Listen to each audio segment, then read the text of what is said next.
Hello everybody and welcome back to the Access Blockbusters pod. It is episode 16. I don't know what that was. It's after having done this now for the past 3 weeks now. You're just trying to think of different ways to spice up the intro, I guess. But anyways, welcome back to the Access Blockbusters pod. This is, of course, episode 16. And as your friendly reminder, if you haven't subscribed to the Access Blockbusters YouTube channel, or if you're not following the podcast feed on Apple Podcasts and Spotify, we are on those platforms. So if you prefer to listen without the YouTube video or the YouTube feed, go ahead, check it out on Spotify. Apple Podcasts, leave a review, but if you are listening on the YouTube channel, and even if you're not, please make sure to stop on by to the Access Blockbusters YouTube channel, subscribe to the channel, give the video a like, turn on notifications, all of that good stuff. We are continuing to grow. I'm super excited. Thor, Love and Thunder is coming right on up, so stay tuned for the channel for some updates and for my thoughts on everything that is coming up. And speaking of, this week is relatively light. And so today's episode, I don't anticipate will be that long. Probably won't be longer than 45 minutes at the most. We don't have that much to talk about today, which is fine. It is what it is. But next week, I anticipate will be a very fun episode. And the week after as well. Obviously, the week after will be a big Thor, Love and Thunder episode, of course. But next week, is Stranger Things Volume 2, Season 4, which I am super excited about. You guys have no idea how excited I am for it. Currently, I am actually working my way again through Volume 1 of the show. I just love the show so much, and so I am hoping, I am a little behind, but I'm hoping to catch up today or tomorrow. I am hoping to line it up so that I can watch, I was trying to at least, trying to line it up so that I could watch an episode a day of Volume 1 and then lead right into Volume 2 so that it would just be one continuous season, which I think I can still make it. I might be a little late on that. Season 4, again, you can look at my review, watch the Access Blockbusters pod, where I talk about that, or watch the clip. I really like Season 4. I think there are some significant problems. Maybe not significant isn't the right word, but some noticeable problems. But just like with Season 3, where there are also some pretty noticeable problems, I think that the strengths of Season 4 are just so much stronger than before. So I'm really excited to talk about Volume 2 next week. Hoping to watch Episode 7 on Friday when it comes out, and Episode 8 on Saturday. Or maybe both of them on Friday. I don't know. We'll see. We'll see how it pans out. And also, I am also making my way through the Umbrella Academy Season 3, which is exciting. I'm having a good time. If you don't remember, if you haven't been watching the channel for that long, I did review the Umbrella Academy Season 2 way back when in 2020 when it first came out. It's a show that, I don't dislike. I don't, actually, by no means do I dislike it. I do like the show. I think that it's a show I feel that fizzles out a little bit towards the end. And I wasn't a huge fan of Season 2. I did like Season 1 for sure, but I do feel like both of those seasons kind of ended on cliffhangers just for the sake of ending on cliffhangers. So I'm hoping that Season 3 has some sort of resolution, because so far I think that Season 3 has some of my favorite stuff in it. It also does feel a little meandering at some point. So I'm through 5 episodes now, I think, and have 5 more to go. So hopefully I'll be done by the time we get to next week. If not, we'll talk about it on the Thor, Love and Thunder review day. So just wanted to give some quick updates. Today's episode will be a little bit shorter, but that's okay. Let's move on. So we have 3 topics to discuss, 3 sort of bigger topics that will be clipped out. But before we get to any of those, I just wanted to really briefly, this is not going to be a separate topic, but just wanted to touch on it. Top Gun Maverick. For those of you who haven't seen Top Gun Maverick, it's great. I think you should. And in fact, it probably will be leaving theaters at some point over the next couple of weeks. It probably never will if Tom Cruise has any say over it. But unfortunately, it does have to go into streaming. And if you guys haven't seen the film, or even if you have, I would recommend going out again and just trying to see it on the biggest screen possible, because the visuals alone are quite something. They are quite something. And just to be able to see a movie like this on a huge screen would honestly, I think it would be, worth doing again, even if you've already seen it. So just to say that Top Gun Maverick becomes the first, I believe, billion-dollar film of 2022, which is actually pretty incredible. Doctor Strange and the Multiverse of Madness came pretty close, obviously. I think landing in the 800 million, if not 900 million range, which is obviously very good. It's the largest Marvel Cinematic Universe film, obviously, other than Spider-Man No Way Home during the pandemic, and No Way Home is obviously No Way Home, and it was Sony distributed. The MCU, just on a side tangent, hasn't been doing well in terms of box office, but also it's kind of hard to gauge, right? I think Black Widow made 400 million. I think Shang-Chi and Eternals both made 400 million. It's kind of hard to gauge what that means because, pandemic and also just where those movies, well received. Like, would Shang-Chi have made $1 billion in a normal year? Would Eternals have made close to $1 billion in a normal year? Probably not Eternals because of the critic reaction, but it just goes to show you, right, how critic reaction and word of mouth can really propel a film forward. I remember when The Greatest Showman, a film that I quite enjoy, and I love the soundtrack to The Greatest Showman, came out. It kind of quietly entered the box office weekend. It was during Christmas time, 2017, or 2016, 2017. And it just kept going and going and going, and I believe made $400 to $500 million, which is incredible for a musical. And so, it's exciting to see. I'm really happy for Top Gun Maverick. I know it's not an original IP. Would love to see another original IP make close to $1 billion, if not make $1 billion. But we'll get there when we get there. Hopefully sometime in the near future. So that is just something I wanted to touch on really quickly. I'm really happy for it. Hoping that Thor can hit the $1 billion mark. If it is, we'll talk about the reactions to Thor: Love and Thunder in just a second. But yeah, hoping that, Thor: Love and Thunder can make some splashes. We'll see about that. All right, let's talk about the first thing on the agenda today. And the first thing on the agenda today is John Krasinski maybe not returning as Fantastic Four. And if you can hear me typing, sorry guys, I'm just going to pull up the quote here really quick because I wanted to read it and I didn't pull it up beforehand, and that's my fault. So let me stall for just a quick second. And okay, we have the quote. So just to give some context, right? Obviously, spoiler alert, although, it's been a couple months. But, John Krasinski didn't come back. He was in the most recent MCU film, Doctor Strange in the Multiverse of Madness. And he was, was a fan casting that people had dreamed of for a long time. People wanted Emily Blunt. Emily Blunt said, I want no part of it. John Krasinski obviously had been game for a while. And so people were like, people were saying things like, hey, we're just so happy to have John Krasinski. He's in the MCU. He's going to be a Reed Richards. We're so excited. Now, fast forward after the release of Multiverse of Madness, and obviously the discussion turned to now, will John Krasinski be the Reed Richards of the MCU, or 616, or 1999, or whatever they want to call it now? And a lot of people, because obviously the MCU has their own Fantastic Four movie coming up, probably early 2024, I would have to imagine. And so obviously the discussion became, well, will John Krasinski be the Reed Richards? Because obviously Benedict Cumberbatch is all of the same Stephen Strange's, so is Rachel McAdams for Christine Palmer, but maybe that's just because of, I don't know. I actually don't know why that is, honestly, in the MCU logic, because all the Spider-Men look different.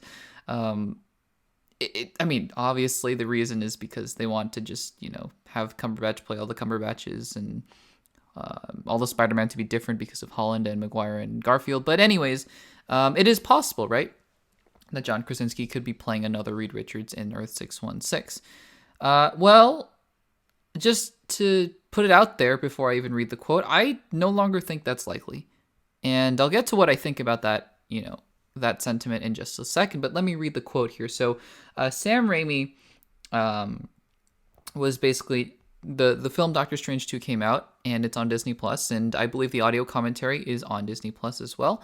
If not, it's on the Blu-rays or the digital media. But Sam Raimi was doing the audio commentary, director of the film, and he said this when he talked about John Krasinski. He said, "It's so funny that Kevin," referring to Kevin Feige, "cast John Krasinski because the fans had a dream of who the perfect Reed Richards would be. And because this is an alternate universe, I think Kevin said, let's make that dream come true. I've always really enjoyed all of his performances." So, look, it is clear from that quote alone. I think it's clear, at least from that quote alone, if you're taking that quote on face value, that John Krasinski is not coming back as Reed Richards, because Kevin Feige said that he wants to make the fans happy, and he did, with casting John Krasinski as Reed Richards. But when the MCU does their own Fantastic Four, it looks like from Sam Raimi's quote that they're not going to have John Krasinski come back as Reed Richards, because this was really just, fan wish fulfillment. And I think that is, what Kevin Feige had intended to do. Now, there are a couple different ways of looking into the quote before I even get into my thoughts about this. One being that this is Sam Raimi just genuinely being like, look, Kevin told me, let's just make the fans happy. Because there were other versions of the script that included Michael Fassbender's Magneto and Ghost Rider. And so, it's hard not to say, based on this quote at least, that you can imagine a scenario in which Kevin Feige kind of is sitting down with Sam Raimi to kind of hash out the roster of the Illuminati. And he goes, look, Sam, I mean, the fans really want Krasinski as Reed Richards, and we can do it. We can do anything we want with this roster of the Illuminati. Why don't we just call John and see if he wants to do it? Meanwhile, having already cast their own Reed Richards for their own Fantastic Four movie. On the other hand, if it's interesting, because if this is in fact Sam Raimi just posturing and not wanting to reveal anything, and in fact John Krasinski is coming back as Reed Richards and they're just hiding something, it's kind of odd to include this quote at all in the audio commentary. They could have cut it out entirely. Even if Sam Raimi had just said it off the cuff, they don't have to include everything in the audio commentary. So it's kind of interesting that they would have just allowed this to come through.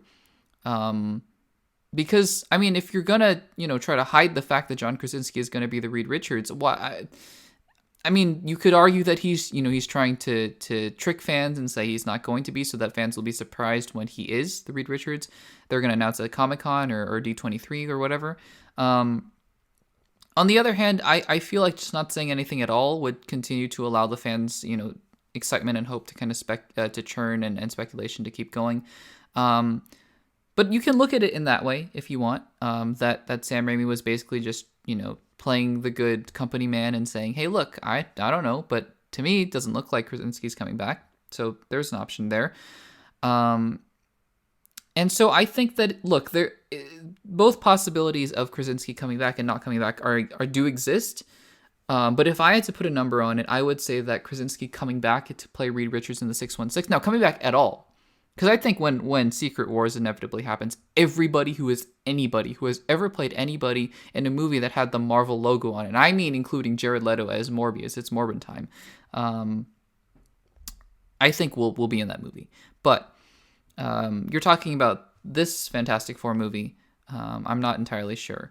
I would put it at about 25% that he's not going to be in this movie as the Reed Richards. Now, what do I think about this? And do I think that this is a good or a bad idea? Honestly, and this might be unpopular, because I know everybody wanted John Krasinski as Reed Richards, and I think I jumped on that bandwagon because I thought it would be cool, and I thought he looked the part, right? And he is a good actor, and also he has a wife who is an amazing actress, and Reed Richards has a wife who is a superhero, Sue Storm. And so it was pretty easy to jump on that bandwagon. But just because you look like the character in the comics doesn't mean you're going to play that character. And it's not me saying that he was bad in Doctor Strange in the Multiverse of Madness. In fact, he was actually pretty good. But I kind of sat back and thought he was also in about 2.5 minutes of the film. And that's really not enough. He really didn't have enough to do in the movie for me to make a decision on whether or not he would be a great Mr. Fantastic. Now, if he gave an Oscar-worthy performance in Doctor Strange in the Multiverse of Madness, I would be a little upset. Yeah, I'd be like, hey, wait a second. You're going to say you just saw John do that, and you're going to not put him in your Fantastic Four? That seems kind of doesn't make sense. But the situation as it stands is that he was in the film for about 2 minutes. It was fun. People clapped. People cheered. I did. I clapped. I cheered. And he died. And that was it. So to say that, I would be so upset if Reed Richards didn't show up as John Krasinski in the Fantastic Four movie is not accurate, because this is a little different, but I'm just going to say that, Patrick Stewart, and sorry for the rustling of things. I need to plug in my computer. It's going to die. When Patrick Stewart played Professor X and Ian McKellen played Magneto, it's a different situation, I know. But They both played the roles about as iconically as you could have, and about as well as you could have, adhering to the script and the source material. Then they were going to reboot the franchise. And they were going to make First Class, soft reboot, right? And I know they're younger versions, so obviously you can't have Stewart and McKellen come back. But they cast James McAvoy, and they cast Michael Fassbender. And guess what? I think for that franchise, the younger X-Men franchise, I would argue, honestly, this might be unpopular.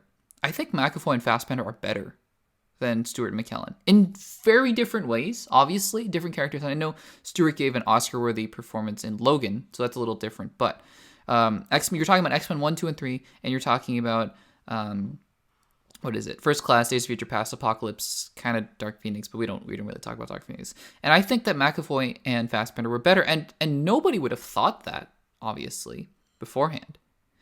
So I think that at this point in time, I'm just at the point where just let Marvel do their thing, because Krasinski or not, they're going to put a good actor in there. I think you can count the number of actors I think that they have miscast in the MCU. I think on even one hand.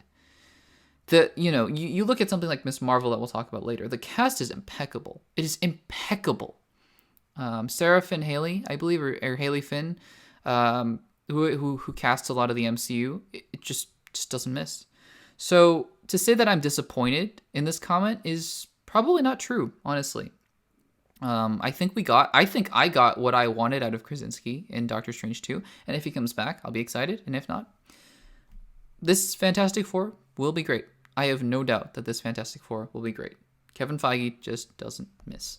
So, but yeah, I'd love to hear your guys' thoughts on the whole Reed Richards thing, and if you guys are gonna cry if you don't see John Krasinski, which is totally fair, by the way.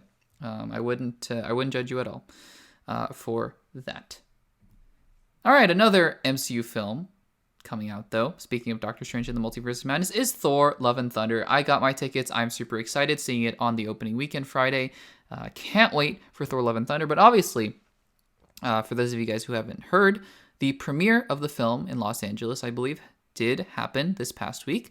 And the first reactions are out. And so we can talk about them. If you don't want to know anything about Thor: Love and Thunder, I guess don't skip ahead to the Miss Marvel portion. But I'm just going to be talking about some of the reactions to the film Thor: Love and Thunder and what critics were thinking about that. So I'm just going to read some of them first, and then we can talk about what they are saying and what some of my expectations are for Thor: Love and Thunder, maybe some predictions as well. I'm really not into the prediction game anymore. I just want to go into a film and enjoy it for what it is. And so let's just, I pulled up some reactions here. These are all just Twitter reactions. They're not allowed to review the film as of the recording of this podcast. And so just going off of the early reactions. So this is from Drew Taylor, hashtag Thor: Love and Thunder might be my favorite Marvel movie. And it also might be their very best. A sublime mixture of extreme silliness, dreamy surrealism, and genuine emotion, with some of the most visually inventive set pieces in the MCU, full of delightful surprises, just great. All right. Next one is from Richard Nebens. I'm going to mispronounce a lot of things in this video, sorry. Thor: Love and Thunder is predictably hilarious, yet unexpectedly personal and heartfelt. Christian Bale and Natalie Portman's performances truly shine, while Waititi delivers an emotional story. I think this may be my favorite Thor movie. So two very positive reactions so far. Perry Nemiroff. Thor: Love and Thunder is electric. A wacky, high-energy delight with a cast full of aces, crushing one scene after the next. Loads of laugh. My face legit hurts. Menace of Christian Bale's gore is chilling, but most of all, loved that it's a film brimming with good vibes and heart. That, again, is a great reaction. I don't know, I haven't looked at these reactions. I mean, I've read them on my own when the premiere happened, but, this particular article that compiled them all, so I don't know if there will be any negative ones. I do know that there are some negative ones out there, so I'll talk about those, what I remember about them in a second, but we'll just read through some more of these. There are a lot. I don't know if I'm going to read through all of them, but we'll continue on words. Let me scroll. Here we go. This comes from Lyra Hale. This isn't just Thor or Jane's story. This is Valkyrie's story as well in Thor: Love and Thunder. And Tessa Thompson's King Valkyrie being her most authentic self is something viewers will appreciate deeply. That sounds good. Thor: Love and Thunder. This is from Caitlin Tyrell. Thor: Love and Thunder surpasses all expectations. Balancing absolutely bombastic insanity while moving character-driven stories. With moving character-driven stories. Christian Bale is top tier. Natalie Portman is truly outstanding. Waititi may have just delivered the MCU's best movie of Phase 4. And that's a bold statement with Shang-Chi Eternals and No Way Home. Three really quite excellent films. Top 10 or S tier, A tier films, in my opinion. Let's look for some more here. I'm not going to read them all, obviously. This is actually some a little bit more on the negative side, although it's very good. Thor: Love and Thunder has has highs and lows, but doesn't scale back on the action. It has great fight scenes, and chemistry between the actors has never been better. Tessa Thompson as Valkyrie, Natalie Portman's return as Jane Foster are the standouts. Okay. These are all really good reactions. I'm just trying to look for some more variety because most of them are saying the same things. Here is Eric Davis saying another classic Thor adventure. Thor: Love and Thunder is everything I wanted it to be. Big, colorful, weird. Guns N' Roses fueled battles with to go with a hopelessly romantic story about discovering love in unexpected places. Christian Bale and Russell Crowe are especially great, and Korg ! All right, sounds good. Let's see here. A lot of these just praising Natalie Portman. This article in particular doesn't seem to have many of the negative reviews. I'm just going to try to find maybe some with some more negative things, not because I want it to be negative, obviously, but just because I want some more, just to get a more holistic sense of the reactions thus far. So let's see if I can find any. I know Christian Harloff didn't love Thor: Love and Thunder, so let's see what he had to say about it. Let's see. Sorry guys, I'm trying to do a couple things at once here, just trying to scroll on different screens and look up some things. Let's see here. Yeah, I don't think I can find the exact tweet, but basically Christian Harloff said that the humor overpowered the film and that it was maybe not his favorite film. And a couple other films said that it had very high highs, very low lows. I did read another reaction. So yeah, just to kind of give a more well-rounded perspective on the Thor: Love and Thunder reactions. But I mean, a couple takeaways, right? First of all, Jane Foster and Thor's relationship in the MCU has really not been good. I mean, in my opinion, obviously, you may have loved it in Thor 1 and 2. I think it is one of the worst romances in the MCU. And to hear it being praised like this is really great. When I heard, obviously, at Comic-Con 2019, the idea of a movie called Thor: Love and Thunder, I was, a little incredulous, to say the least. Love and Thunder, what? Why? But to hear that, this is a film that really delivers on the emotion and the laughs. I mean, the laughs, of course. This film's going to be funny, obviously. Is really encouraging.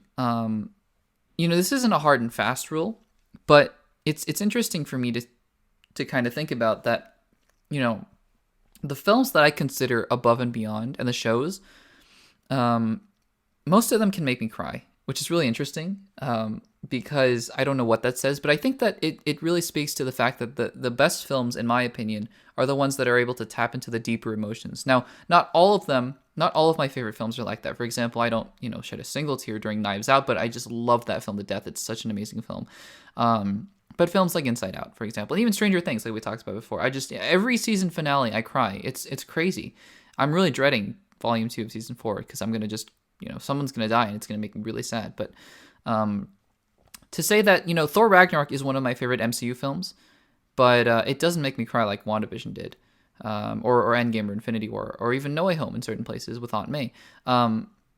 It doesn't hit that emotional beat, but it's very funny and it's a very well-made film. Now, if Thor: Love and Thunder is indeed Thor Ragnarok, but emotional, I really think it could top it. And obviously, I haven't seen the film, but I'm really quite looking forward to just an emotional, fun, lighthearted, romantic comedy that again, like people have been saying, I think Perry Nemiroff said, has good vibes and heart.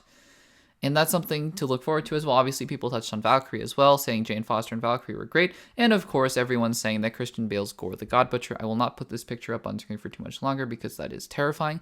But yeah, people saying that Gore the God Butcher was, predictably great. And I think that having a villain as complex as Gore is going to make this film that much better. So I am really excited for Thor: Love and Thunder.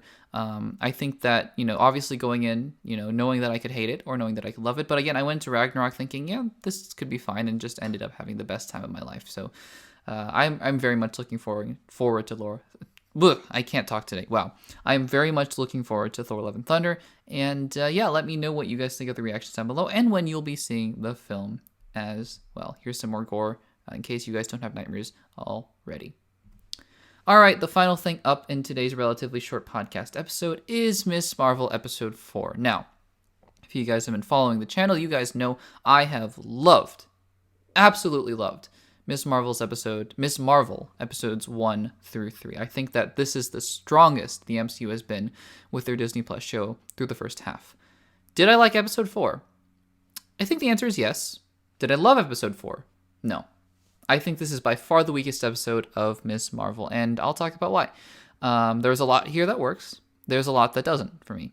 And I think the strengths continue to be strengths, but I think that, inserting some separate things and going into separate subplots and plot lines, I think kind of bogged the show down a little bit. And to say that, I'm not worried about the show, but it does dishearten me a little bit because we have seen this before, right? Where have we seen this before? Where the MCU puts out a Disney Plus show that starts out tremendously, the first 2 episodes, maybe even 3, stretching it, Moon Knight maybe, and then just sputters towards the end. Now, I'm not saying that it's the same with Miss Marvel. In fact, I think that, Miss Marvel has really had unequivocally the strongest opening of any MCU show thus far, but kind of seeing why I didn't like episode 4 and trying to dissect the reasons as to why kind of does worry me a little bit about the ending of the show. And I'll tell you why, actually. I'll start off with this because you see the picture of her and she's going back to Pakistan. Now, everything about her going back to Pakistan and the culture and just the immense love and care that I continue to rave about in the first 3 episodes and continue to do so in the 4th episode when they actually go to Pakistan is beautiful. Everything about it is beautiful. The relationship between her and her mother and her mother and her grandmother and her and her grandmother is wonderful. Her cousins and going into the market stall and even the little funny joke about the jeans and not being able to go into the restaurant. Like, everything is just such beautiful work here. However, I don't have a problem with anything that happened necessarily about them going to Pakistan.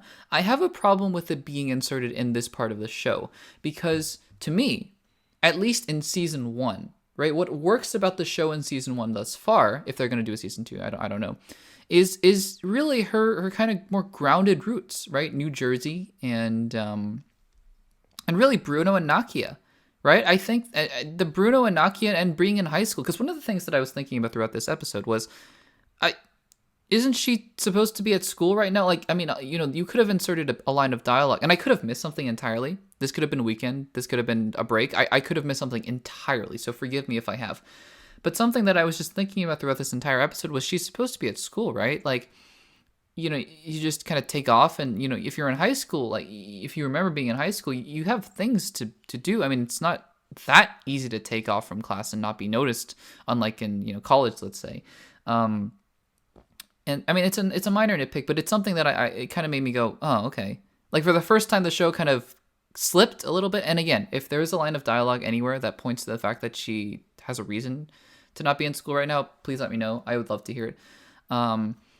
But yeah, like I said, the strengths of the show really rely on, or really are in the more grounded aspects of the Muslim Pakistani culture and tradition in New Jersey, in the United States. And I think that going to Pakistan was inevitable, and I think a very wise thing to do, and I think that it worked out beautifully in here.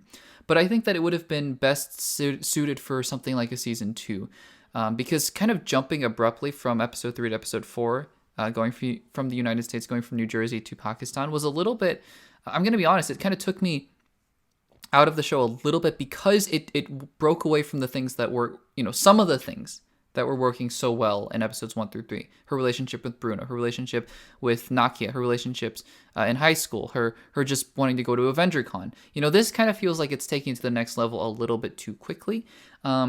Whereas a show like Moon Knight, I can kind of buy a little bit more when they go to Egypt because it kind of makes sense, right? Like that's the whole point of the show, is going to Egypt. The point of this obviously was to go to find her grandmother and talk about the train, which I think is cool. Again, I just think that it jumped it a little bit too quickly. And speaking of too quickly, we can talk about I watched it late at night. Forgive me, I don't remember this character's name or this character's name, which I think might be part of the problem. Because this whole thing with the red daggers was so quick. Now, we talk about in Doctor Strange, a lot of people talk about how it was too sudden, right? Like how, you don't really get a sense of the passage of time in Doctor Strange because he's, how long is he training at Kamar-Taj, right? You want to talk about quick. I mean, she's training with her powers, and they're explaining all this stuff to her, and she's just accepting them, and she's being like, oh, yeah, I'll go along with you guys who could potentially kill me, and all that sort of stuff, in the span of 5 minutes of screen time. That's ridiculous. That is ridiculous. I mean, it's just ridiculous. I didn't have a problem necessarily with anything, like either of, this actor or this actor. I think they did a good job. They did a fine job. But again, I hesitate because it just moved so incredibly quickly through their importance into the story and really, I mean, like now this character is supposedly dead, I guess, and we're supposed to care because why? I don't understand. Again, this whole idea of going back to Pakistan, it should have been expanded upon more. It should have been saved more. Like I feel like this entire episode could have been split into 2 separate 45-minute length episodes at least, and one dealing with her coming to Pakistan and her grandmother and the train and the partition, and then one maybe training with the red daggers and all that sort of stuff. Like it feels again just too rushed. Like she goes to the train station, everything up to the train station, by the way, I think it was great. I was loving the show. I love the vibe of the show. It's very much, like, again, still sitcom-y, but still wonderful and Marvel-y. And, but when she gets to the train station, it just delves a little too far into Marvel-y when she starts quipping. And I feel like the dialogue, which had been so Kamala focused, humorous, but Kamala humorous, just turned into MCU quip factory. On the train station when she's fighting this guy, and then they just become friends, and they he takes her to the red daggers, and all of a sudden she's like, okay, now I know everything about the jinn. Like I am a jinn, but these clandestines, they want my bracelet, because my bangle, because they want to go home, and there's something about the border of realities collapsing. Again, I did like the fact that they're alluding to the fact that there are many different dimensions. You have the duad, and you have the ancestral plane, and obviously the multiverse and stuff. So, I mean, if they can find a way to tie it all together, that would be nice. But again, I found it hard to care about any of this stuff happening because it was just too sudden. I only cared because of Kamala. I think the action was cool. I think the CGI could have been a little bit better with the glowing hands and stuff, but it's not a big deal. It doesn't bother me that much. But yeah, and then there's a big chase in the middle. And like this episode felt the most MCU out of the first 4. Which is not a bad thing, but I think that having a show as unique as and we see the mask here, which I think is cool, but having a show that is so unique thus far through the first 3 episodes, and then just kind of having it, and it's weird because you're in a different place, different culture altogether in Pakistan. And it should be the most unique, but in fact, it feels the most MCU generic, which is so strange. It is so strange to me that is the case. And here we have her using her powers, which I think again looks better. It looks cool. Yeah, I think the CGI could be done a little bit better, but yeah. And then obviously the clandestines break out of the DODC, which is a really dumb sequence, honestly. It just wasn't quite believable to me. They're just kind of in chains and then they're not, and I don't know. It didn't feel as authentic to me. And yeah, I just, it's hard, right? It's hard to balance those things together, right? Realism and also just the MCU, what the MCU is going to be. But this episode definitely felt the weakest to me. I'm not gonna lie. Now, again, it might not be a sign of things to come. It might be, in which case I'm gonna be very bummed. Again, this show still to me is easily the second best, even if the next two episodes are this level of competency. If they're lower, we're gonna have to rethink that, obviously. But I think that this is easily the second. Well, after this episode, I think it's the second best. It was, I think, even better than WandaVision through the first half. Through the first 2/3 now, I think that this is probably the second best. But if it finishes strong, it'll definitely leapfrog WandaVision for sure. Which is no small feat, by the way. It's in my top 10 of the MCU. So there's that. But yeah, I mean, and then it's really cool that she's at the train station during the partition. That's a really moving and stunning image at the end, when the Bengal gets hit by that energy or whatever. And yeah, I don't have a lot to talk about with this episode, to be quite honest, because I don't think a lot happens. I think it's a lot about self-exploration and training and exploring the different culture, which I think, again, is great. I just feel like the whole going out of the United States should have waited for maybe a later season or a later episode even. And B, I think that this episode in particular should have been split into two. I think it just felt a little bit rushed. And yeah.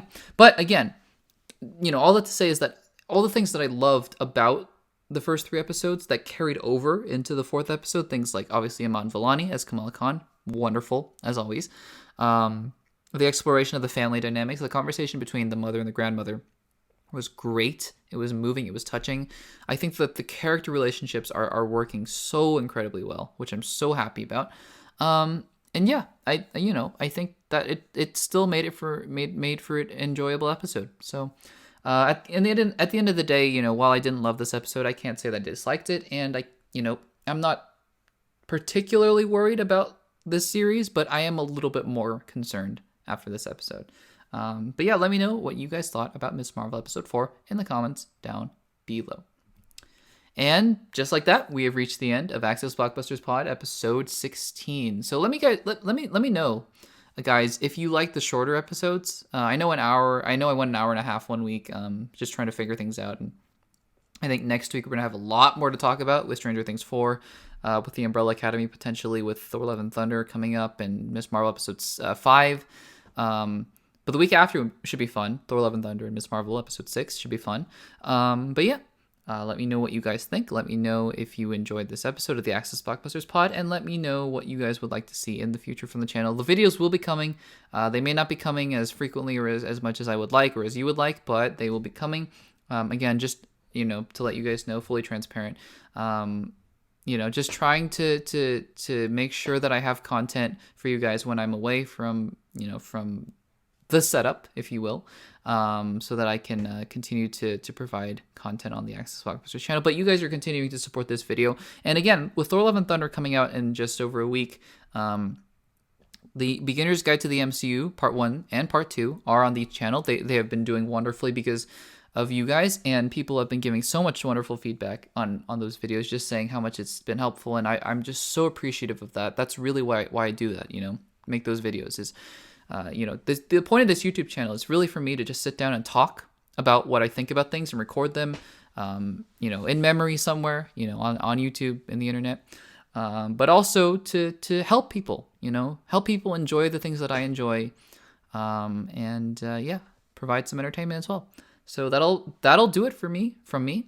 And yeah, for some reason I couldn't talk this episode, which is, hopefully that doesn't continue. But that'll be it from me. Thank you guys so much for watching. And if you enjoyed, make sure to leave a rating, leave a comment, leave a like, and I will see you guys in the next episode. Take care, guys. Bye-bye.